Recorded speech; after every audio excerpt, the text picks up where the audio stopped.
Hello friends, कैसे हैं आप सब लोग। आज मैं आपसे बात करने वाली हूँ फेज 12 के फॉर्म के बारे में।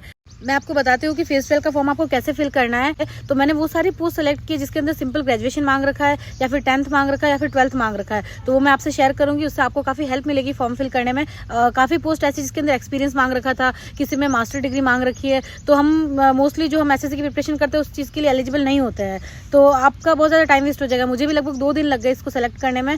तो मैं जो आपको फोटो शेयर करूंगी अभी स्क्रीनशॉट, तो वो आप देख के इजीली आप फॉर्म फिल कर पाएंगे, आपको ज़्यादा टाइम नहीं लगेगा। और सेकंड थिंग, आपको इसमें भी कुछ चीज़ें देखनी पड़ेगी। फर्स्ट तो आपको कैटेगरी क्या है, वो कैटेगरी देखने के लिए आपको क्या करना पड़ेगा। सबसे पहले एसएससी की वेबसाइट पे जाके आपको फेज 12 का जो नोटिफिकेशन है वो डाउनलोड करना रहेगा। और उसमें लास्ट पेज पे आपको दे रखा है कि किस किस कैटेगरी की कौन कौन सी पोस्ट है। तो आप यहाँ से जो मैंने स्क्रीनशॉट बताया है वो आप देखिएगा सबसे पहले कि उसके लिए आप एलिजिबल है या नहीं। क्योंकि किसी में बीएससी मांग रखा है मैथ्स से, किसी में बीएससी बायोलॉजी से मांग रखा है, किसी में नॉर्मल बीए मांग रखा है, किसी में 11th-12th में साइंस सब्जेक्ट मांग रखा है।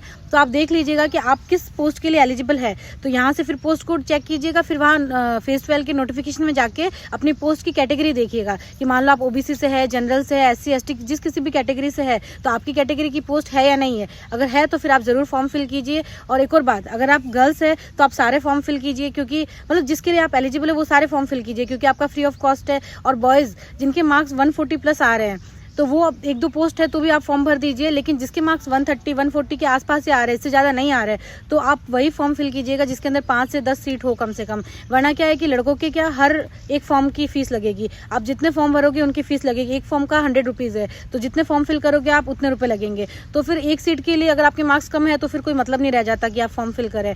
आपके मार्क्स अच्छे हैं तो श्योर आप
ये देखिए, ये फेज 12 का नोटिफिकेशन है। इसमें आपको लास्ट में जाना है सबसे,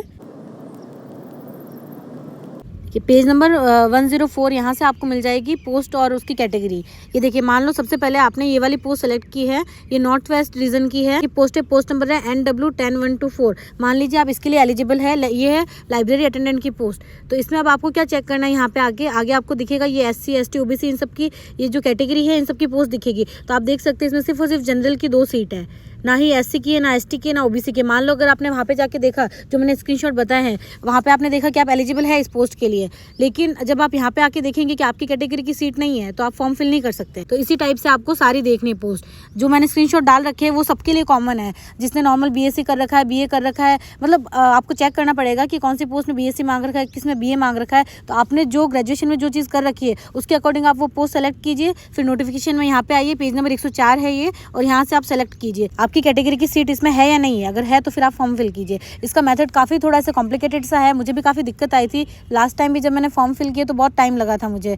तो इसलिए मैंने सोचा अब की बार आपसे शेयर किया जाए ताकि आपको थोड़ी तो हेल्प मिले इससे।